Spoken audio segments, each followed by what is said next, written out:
Hello guys, this is यश। आज हम लोग मोस्ट इम्पोर्टेंट टॉपिक यूनेस्को के विश्व विरासत स्थल यानी कि वर्ल्ड हेरिटेज साइट को मजेदार ट्रिक से फैक्ट के साथ मैप से समझेंगे और लास्ट में 25 प्लस प्रीवियस ईयर के क्वेश्चंस ऐड किए हैं जिसे आप लोगों को जरूर लगाना है। तो इस वीडियो को पूरा देखिएगा और इससे बाहर आपका एक भी प्रश्न नहीं बनेगा। तो चलिए बिना देरी के हम लोग स्टार्ट करते हैं। विश्व विरासत स्थल में आपने ये विरासत वर्ड देखा होगा, मतलब कि हेरिटेज। ये विरासत होता क्या है? देखिए, पूर्वज से मिली हुई संपत्ति को ही हम लोग विरासत कहते हैं। ये संपत्ति प्राकृतिक और सांस्कृतिक भी हो सकती है।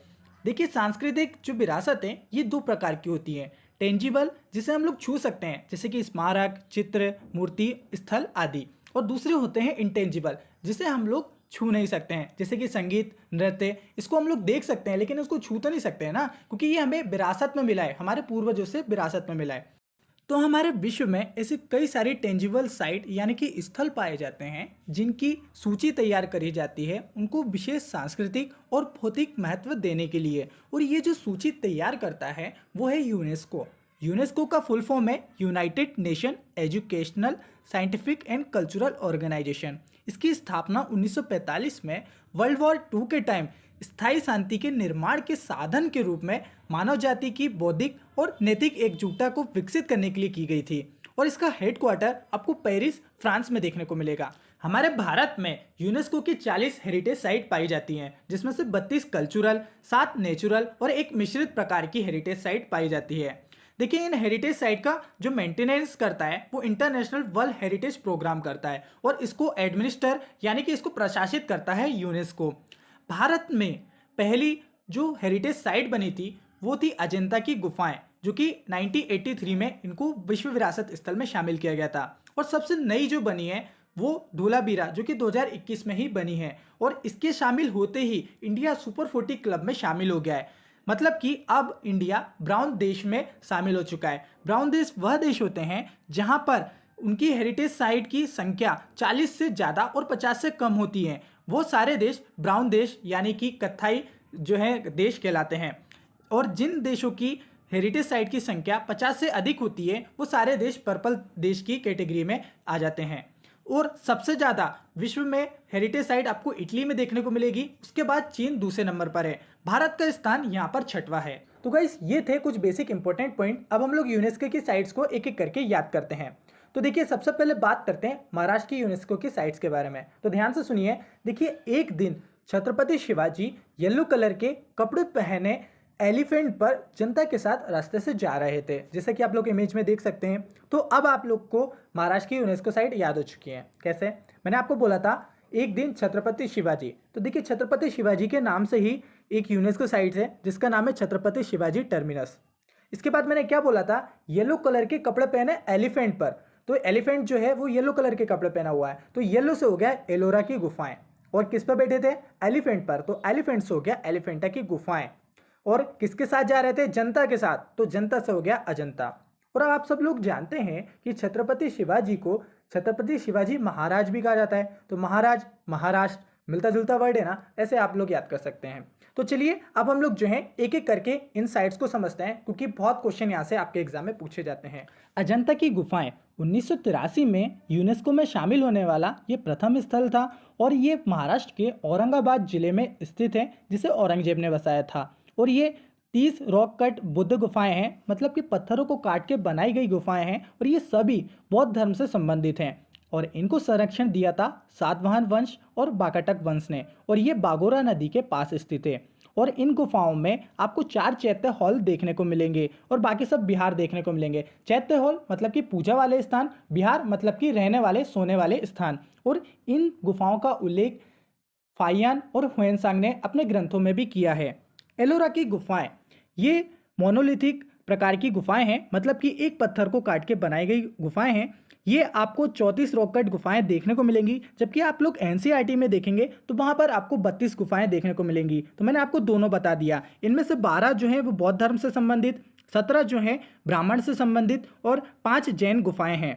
राष्ट्रकूट वंश ने हिंदू और बौद्ध धर्म की गुफाएं बनवाई थी और जो यादव वंश थे उन्होंने जैन गुफाएं बनवाई थी। ये भी औरंगाबाद जिले में स्थित है। और गुफा 16 नंबर की जो गुफा है ये दुनिया का सबसे बड़ा एकल मोनोलिथिक रॉक उत्खनन है। मतलब कि एक पत्थर से काटकर बनाया हुआ कोई हेरिटेज या कोई एक साइट है जिसका नाम है कैलाश मंदिर। जैसा कि आप लोग इमेज में देख सकते हैं ये एक पत्थर से काट के बनाया गया है। इसे आप लोग 20 रुपए के नोट में भी देख सकते हैं। एलिफेंटा की गुफाएं ये मुंबई में स्थित है। Very very important question exam में पूछा भी गया है कि मुंबई के समीप द्वीप पर कौन सी वर्ल्ड हेरिटेज साइट स्थित है, तो वह एलिफेंटा। 1987 में इसे यूनेस्को में शामिल किया गया था। एलिफेंटा द्वीप या घारपुरी की गुफाएं भी कहा जाता है, जिसका मतलब होता है गुफाओं का शहर। छत्रपति शिवाजी टर्मिनल ये भी मुंबई के पास स्थित है। 2004 में इसे यूनेस्को में शामिल किया गया था। इसे विक्टोरिया टर्मिनस या विक्टोरिया गोथिक टर्मिनस भी कहा जाता है। इसकी जो शैली है वो है गोथिक। याद रखना ये किस शैली में बना हुआ है, ये गोथिक शैली में बना हुआ है। अब हम लोग बात करते हैं मध्य प्रदेश की यूनेस्को साइट्स के बारे में। तो इसकी ट्रिक भी काफ़ी इंटरेस्टिंग है, ध्यान से सुनना। तो गाइस आप में से काफ़ी सारे लोगों ने बचपन में छोटा भीम तो जरूर देखा होगा। तो मान लीजिए भीम की शादी हो जाती है राजकुमारी से, और फिर बाद में भीम की एक बेटी होती है जो कि इनके मध्य में बैठकर खजूर खा रही है, जैसा कि इमेज में देख सकते हैं। बट मुझे पता है कि आपको मेरी बात पर यकीन नहीं होगा। अरे भाई साहब सच्ची ऐसा हुआ है, वैसे मैं मजाक कर रहा था। अब आपको जो है एमपी की यूनेस्को साइट्स याद हो चुकी हैं। कैसे? मैंने आपको बोला था भीम की बेटी, तो भीम की बेटी से हो गया भीम बेटिका की गुफाएं। तो वो कहाँ बैठी थी? मध्य में बैठी थी। तो मध्य से हो गया मध्य प्रदेश, और मध्य में बैठ के क्या कर रही थी? वो खजूर खा रही थी, मतलब कि खजुराहो मंदिर। ओके, और ये बात आप लोग को यकीन नहीं हुआ था मेरी बात पे, तो फिर मैंने क्या बोला था? सच्ची। तो सच्ची से हो गया सांची का स्तूप। तो इस तरीके से आप रिलेट करके इन साइट्स को याद कर सकते हैं। देखिए जो ये इमेज है ना, इमेज आपके माइंड से नहीं निकलने वाली है। आप जब क्वेश्चंस लगाएंगे ना आपको ये इमेज ऑटोमेटिकली याद हो जाएगी। तो चलिए एक एक करके पढ़ते हैं। सांची का स्तूप ये भोपाल के पास रायसेन जिले में स्थित है। इसकी खोज 1818 में जनरल टेलर ने करी थी और 1989 में इसे यूनेस्को में शामिल किया गया था। इसकी स्थापना 3री शताब्दी ईसा पूर्व में हुई थी और इसका जो निर्माण है वो सम्राट अशोक ने करवाया था और इसे महास्तूप भी कहा जाता है। अब इस सामने वाले जो डायग्राम है इसको भी समझ लीजिए। देखिए आपको ये अंडा शेप जैसा दिख रहा है ना, इसका नाम अंडा ही है, ठीक है। इसके ऊपर जो आपको बालकनी दिख रही है उसको हर्मिका कहा जाता है, और यहीं पर है आपकी छतरी। और जो नीचे बड़ी वाली बालकनी है जिसमें पकड़ के आप लोग इसके चक्कर लगाते हो, इसको बोला जाता है वेदिका। और जिस पथ पर आप जो है चक्कर लगाते हो उसको बोला जाता है प्रदक्षिणा पथ। और यहाँ पर इसके जो 4 गेट हैं उनको बोला जाता है तोरण। अगर आपसे पूछा जाए कि ये जो तोरण है, ये तोरण पे कौन सी कथाएं हैं, तो ये जातक कथाएं हैं। तो इस तोरण में जातक कथाएं बताई गई हैं। और ये सांची का स्तूप आपको 200 रुपए के नोट में भी देखने को मिल जाएगा। भीम बेटिका की गुफाएं ये भोपाल के पास रायसेन जिले में देखने को मिलेगी। इसकी खोज जो है 1957 में डॉक्टर विष्णु वाकणकर ने करी थी। वेरी वेरी इंपॉर्टेंट है। रिसेंटली 2021 में एमपीपीएससी के एग्जाम में भी ये पूछा गया है, तो इसको आपको ध्यान रखना है।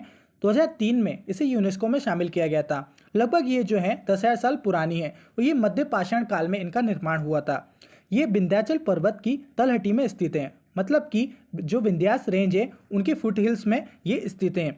यहाँ पर आपको पेंटिंग के साथ 5 रॉक शेल्टर का एक समूह भी देखने को मिलेगा। और ये भारत में आप लोग को ध्यान रखना है, वेरी वेरी इंपॉर्टेंट है, कि जो डिकिंसोनिया है इसका पहला जीवाश्म मिला है, जो कि ये पृथ्वी पर सबसे पुराना लगभग की 57 करोड़ साल पुराना एक जानवर था। तो उसका फॉसिल्स मिले हैं हमको यहाँ पर। ये रिसेंटली न्यूज़ में रहा था, वेरी वेरी इंपॉर्टेंट है। अगर आपसे पूछा जाए कि डिकिंसोनिया क्या है, तो एक जीवाश्म है जो कि हमको भीमबेटिका से मिला है। खजुराहो के मंदिर ये मध्य प्रदेश के छतरपुर जिले में स्थित है और 1950 में और 1050 के मध्य ये बना था। और इसको बनवाया किसने था? ये चंदेल वंश के शासकों ने बनवाया था। तो वेरी वेरी इंपॉर्टेंट है, क्वेश्चन पूछा भी जाता है एग्जाम में कि खजुराहो मंदिर का निर्माण किस शासकों ने करवाया था? तो चंदेल वंश के शासकों ने करवाया था। ये मंदिर जो है 3 समूह में बैठे हुए हैं, पश्चिमी समूह, दक्षिणी समूह और पूर्वी समूह। अक्टूबर 15 को 1986 में इसे यूनेस्को में शामिल किया गया था। ये वास्तुकला और मूर्तिकला के बीच एक आदर्श संतुलन स्थापित किया हुआ है। यहाँ पर एक बहुत फेमस मंदिर है कंदरिया महादेव, जो कि पश्चिमी समूह में स्थित है। ये भारतीय वास्तुकला की महानतम कृतियों में से एक है, जिसका निर्माण राजा विद्याधर ने करवाया था। और ये जो मंदिर है ये 5 भाग में डिवाइड है। जब आप लोग इसके अंदर एंटर करेंगे तो सबसे पहले पहुँचेंगे मुख्य मंडप पे, फिर आएगा अर्थ मंडप, फिर आएगा महामंडप, फिर आएगी अंतरालिका, देन एंड में आप लोग पहुँचेंगे गर्भगृह, जहाँ पर आपको मूर्ति देखने को मिलेगी। इसके बाद ये जो खजुराहो के मंदिर हैं इसमें आपको 10 विष्णु के मंदिर, 8 शिव के मंदिर और एक सूर्य का और एक 64 योगिनी मंदिर और 5 जैन मंदिर देखने को मिलेंगे। अब हम लोग गुजरात की यूनेस्को साइट को याद करते हैं, तो ध्यान से सुनना। देखिए, एक रानी की नौकरानी थी जिसका नाम था चंपा। तो रानी ने चंपा से कहा, जा मेरे कपड़े धोला। तो नौकरानी ने कहा कि अभी नहीं, बाद में। तो रानी बोली, बाद में कब? चंपा बोली, रात में। तो बस यही हमारी ट्रिक थी। तो देखिए, रानी से हो गया आपका रानी की वाव, उसकी नौकरानी का नाम क्या था? चंपा। तो चंपा से हो गया चंपानेर। तो रानी ने नौकरानी से क्या बोला? कपड़े धोला। तो धोला से हो गया आपका ढोला बीरा। तो नौकरानी ने मना कर दिया, क्या बोला उसने? बाद में धोऊंगी। तो बाद से हो गया आपका अहमदाबाद। तो रानी ने बोला, बाद में कब? बोली, रात में। तो रात से हो गया गुजरात। तो ये सारी यूनेस्को साइट जो है वो आपकी गुजरात की यूनेस्को साइट है। चलिए एक एक करके पढ़ते हैं हम लोग। धोलावीरा, देखिए ये भारत की 40वीं विश्व धरोहर स्थल है, मतलब कि सबसे रिसेंटली यही जुड़ी हुई है। इसकी जो खोज है ये पुरातत्वविद जगतपति जोशी ने 1968 में की थी। वेरी वेरी इंपॉर्टेंट है, ध्यान रखना है कि धोलावीरा की खोज किसने करी थी? जगतपति जोशी ने करी थी। ये प्रतिष्ठित सूची में शामिल होने वाली भारत में सिंधु घाटी सभ्यता, यानी कि जो इंडस वैली सिविलाइजेशन है, इसी को ही हड़प्पा सभ्यता भी कहा जाता है, उसकी पहली साइट है। पाकिस्तान के मोहनजोदाड़ो, गनेरीवाला, हड़प्पा तथा भारत के हरियाणा में राखीगढ़ी के बाद धोलावीरा सिंधु घाटी सभ्यता का 5वां सबसे बड़ा महानगर है। धोलावीरा जो कि कर्क रेखा पर स्थित है, ये ग्रेट रन ऑफ कच्छ के कच्छ रेगिस्तान वन्यजीव अभ्यारण्य में खादिर वेट मतलब होता है द्वीप, तो खादिर द्वीप पर स्थित है। वेरी वेरी इंपॉर्टेंट है, ध्यान रखना है। रानी की वाव, इसे क्वींस स्टेप वेल भी कहा जाता है। ये गुजरात के पत्तन टाउन पर स्थित है। ये सरस्वती नदी के अपवाह तंत्र में स्थित है। चालुक्य वंश ने, या चालुक्य वंश के जो शासक थे, उन्होंने 11वीं सेंचुरी में रानी उदयमती के लिए इसको बनवाया था। 2014 में इसे यूनेस्को में शामिल किया गया और हमारे 100 रुपये के नोट के पीछे भी आप इसको देख सकते हैं। अहमदाबाद शहर साबरमती नदी के पूर्वी तट पर स्थित है। वेरी वेरी इंपॉर्टेंट, साबरमती नदी के पूर्वी तट पर स्थित कौन सा शहर है? अहमदाबाद शहर है। 15वीं शताब्दी में मुल्तान अहमद शाह द्वारा इसे स्थापित किया गया था। 2017 में इसे यूनेस्को में शामिल किया गया है और इसे भारत का मैनचेस्टर भी कहा जाता है। वेरी वेरी इंपॉर्टेंट कि भारत का मैनचेस्टर किसे कहा जाता है? अहमदाबाद शहर को कहा जाता है। उत्तर प्रदेश की यूनेस्को साइट, तो इसकी ट्रिक भी इंटरेस्टिंग है, ध्यान से सुनना। देखिए, एक राजा था जिसने तीनों दिशाओं को फतेह कर लिया था। अब उसे उत्तर दिशा को फतेह करना था, तो उसने क्या करा? वहाँ पर आग लगा दी। तो उत्तर दिशा को उसने फतेह कर लिया आग लगा के। फिर उसने क्या करा? फिर जीतने के बाद उसने राजा का ताज पहन लिया। बस यही छोटी सी स्टोरी थी। तो देखिए, राजा ने क्या करा था? तीनों दिशाओं को फतेह कर लिया था। तो अब कौन सी दिशा को फतेह कर रहा था? उत्तर दिशा को। तो उत्तर से हो गया आपका उत्तर प्रदेश। तो और इसने क्या करा था? फतेह किया था। तो फतेह से हो गया आपका फतेहपुर सीकरी। और फतेह करने के लिए उसने क्या करा था? उत्तर दिशा में आग लगाई थी। तो आग से हो गया आपका आगरा। फिर उसने क्या करा? राजा का ताज पहन लिया। ताज से हो गया आपका ताजमहल। तो इस तरीके से आप लोग जो है रिलेट कर सकते हैं।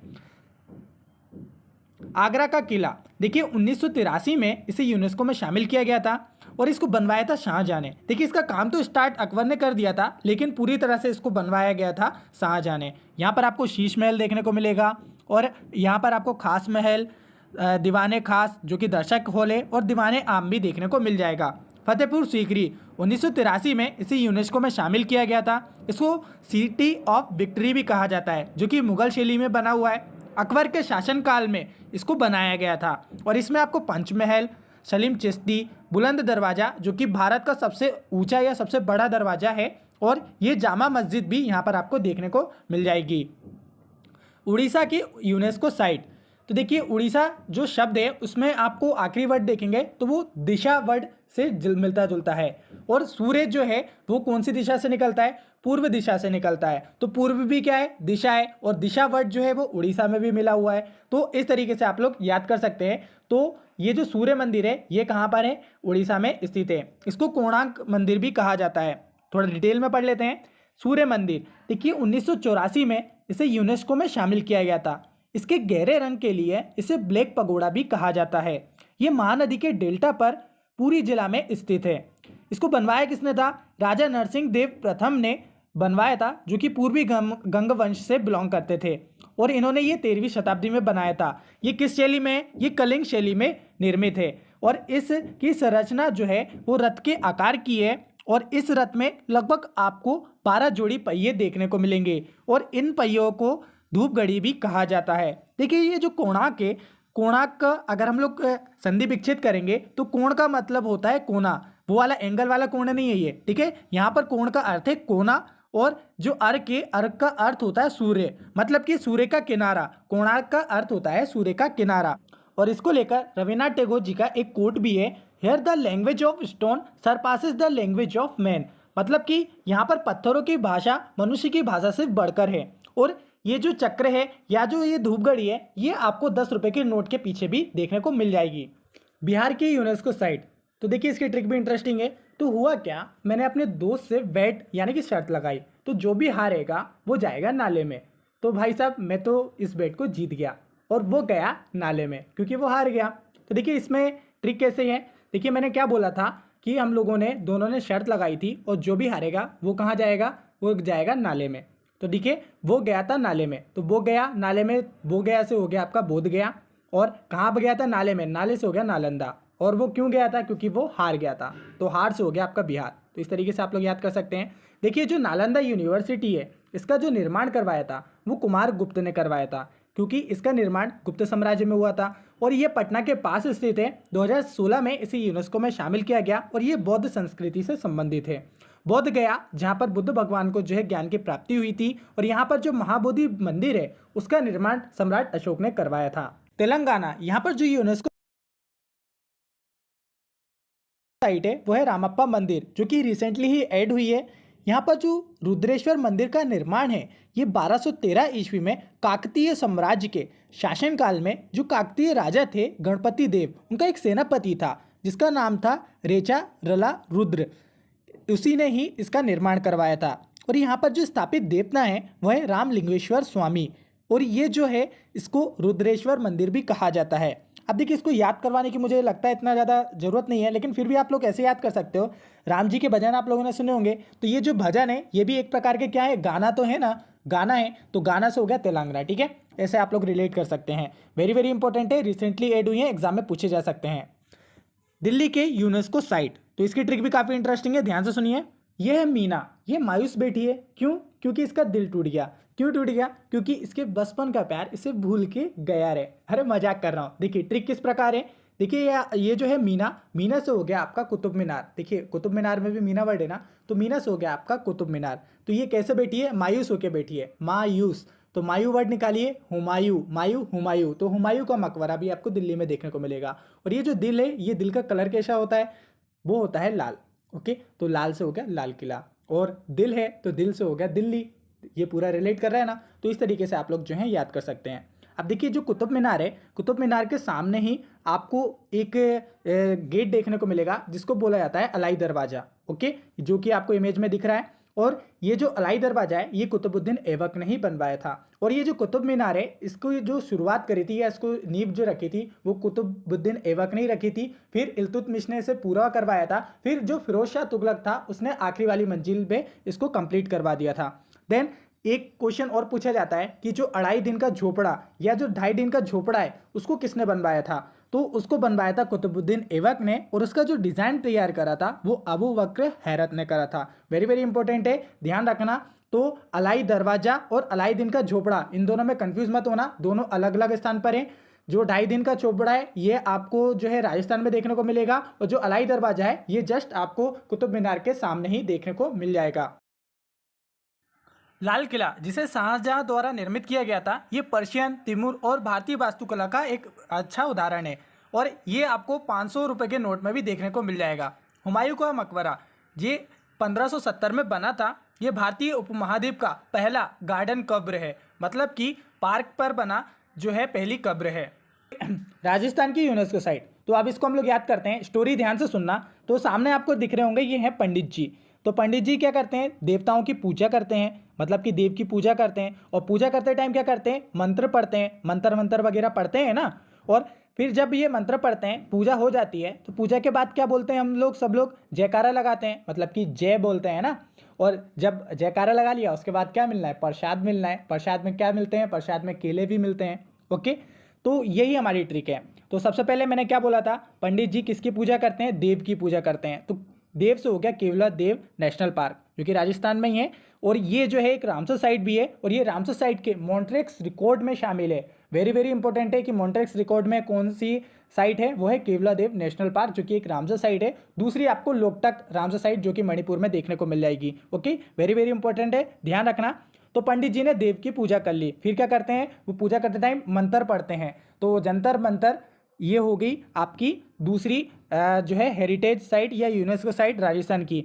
तो ये जो है खगोलीय अवलोकन स्थल है, मतलब कि एस्ट्रोनॉमिकल जो है ऑब्जर्वेशन जो है साइट है। ओके, ये 18th सेंचुरी में बनी थी। इसके बाद हम लोग क्या लगाते हैं, जय लगाते हैं। तो जय से हो गया आपका जयपुर, जो कि एक पिंक सिटी है। इसे 2019 में यूनेस्को में शामिल किया गया था। इसके बाद हम लोग को क्या मिलते हैं, प्रसाद में केले भी मिलते हैं। तो केले से हो गया पहाड़ी किले। तो इसमें एक किला नहीं है, इसमें जैसलमेर का किला भी आ जाएगा, रणथंबोर का किला भी आ जाएगा, गागरों का किला, कुंभलगढ़ का किला और चित्तौड़गढ़ का किला। ये सारे किले आते हैं किसमें, ये यूनेस्को साइट के अंदर आते हैं। तो ये ध्यान रखना है, वेरी वेरी इंपॉर्टेंट है, इसलिए मैंने शॉर्ट में टू द पॉइंट लिखा है, आपको आसानी से याद हो जाएगा। कर्नाटक की यूनेस्को साइट, इसकी ट्रिक भी काफ़ी फनी है, ध्यान से सुनिएगा। देखिए, एक बार मेरे पास जो है अंकल आए और नाटक करने लगे। मैंने कहा अंकल पी रखी है क्या, तो अंकल ने बोला हाँ पी है।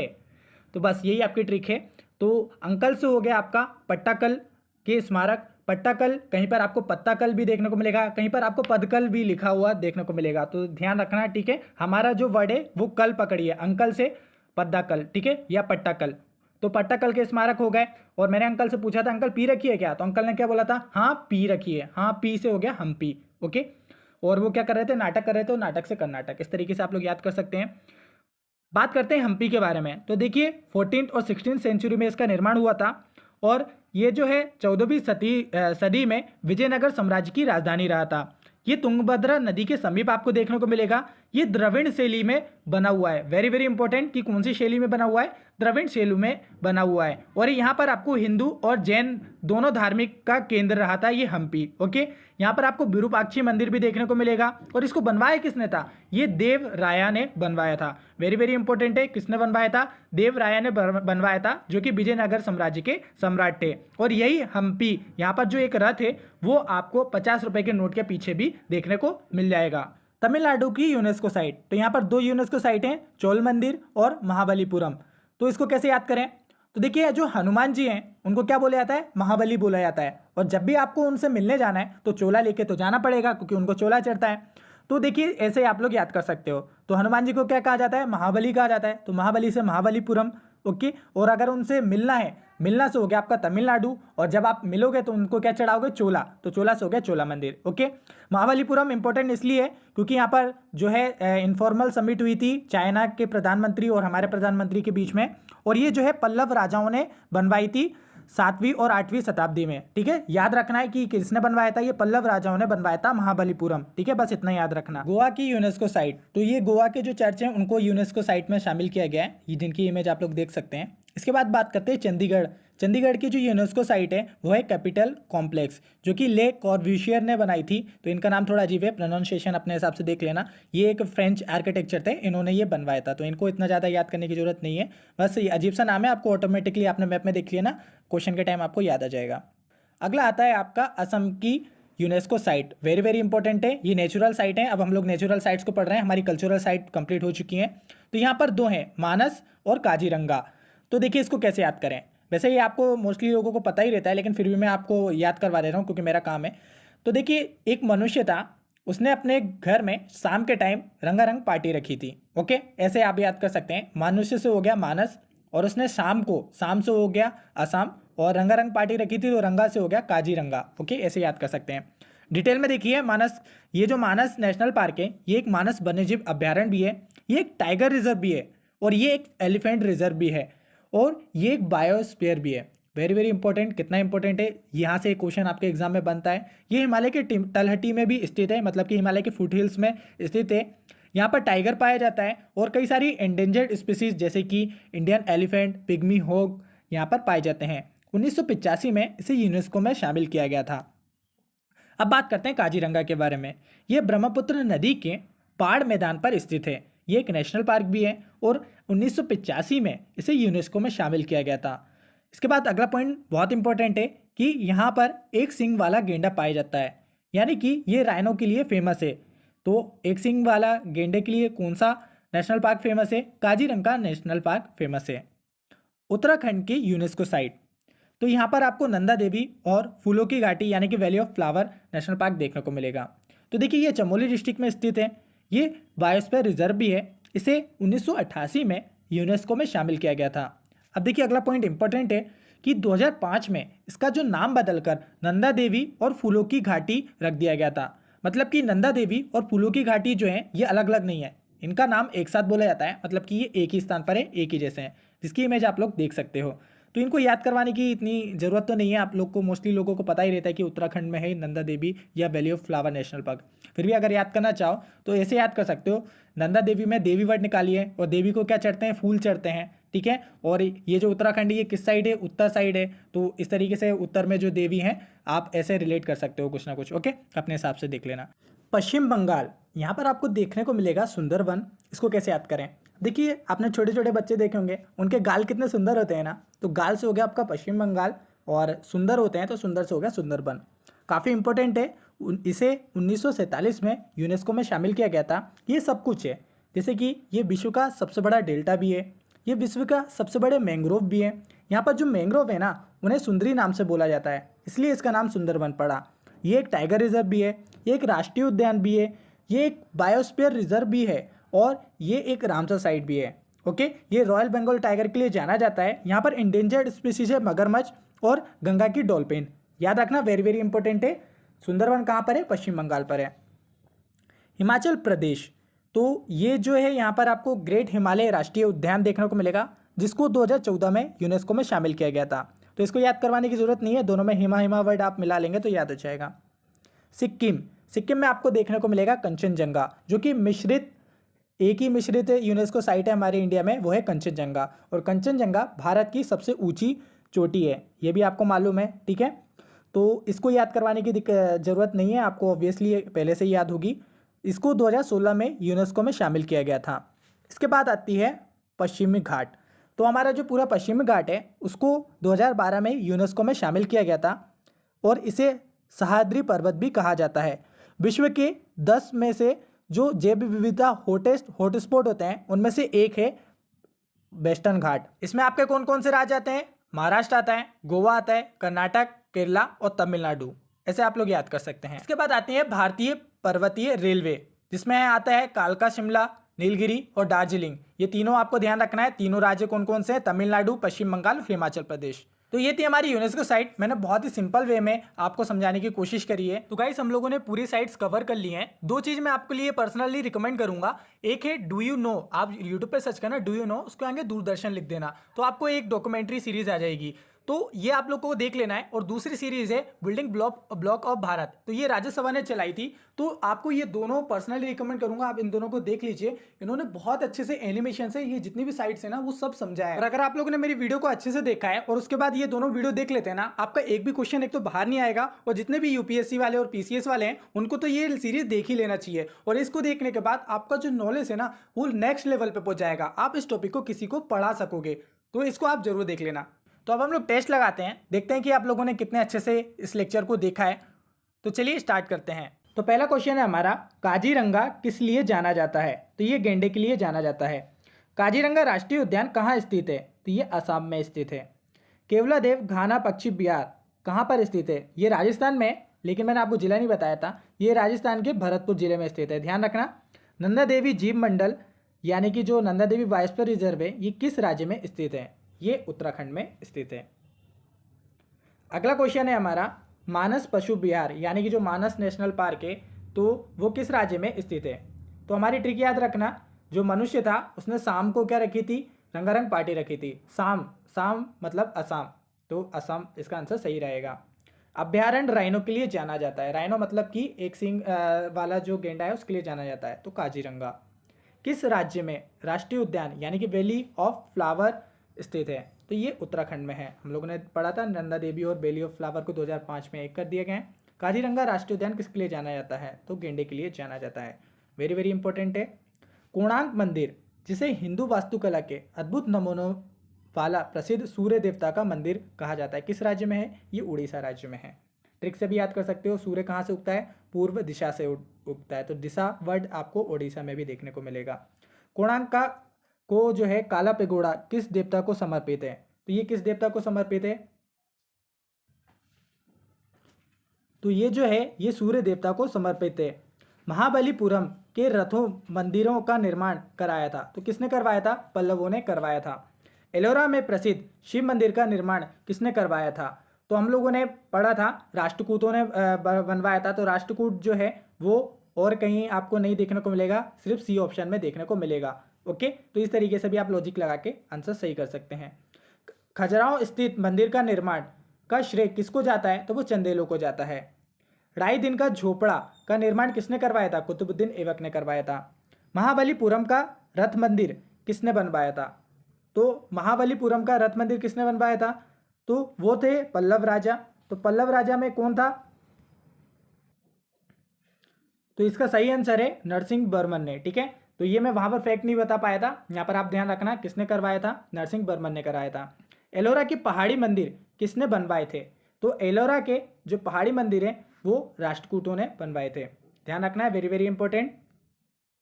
इसके बाद खजुराहो का जो कंदरिया महादेव मंदिर है ये किसने बनवाया था? तो जो कंदरिया महादेव मंदिर है ये चंदेल राजाओं ने बनवाया था। निम्नलिखित में से किस मंदिर का निर्माण चंदेल शासकों ने करवाया था? तो खजुराहो मंदिर का निर्माण करवाया था।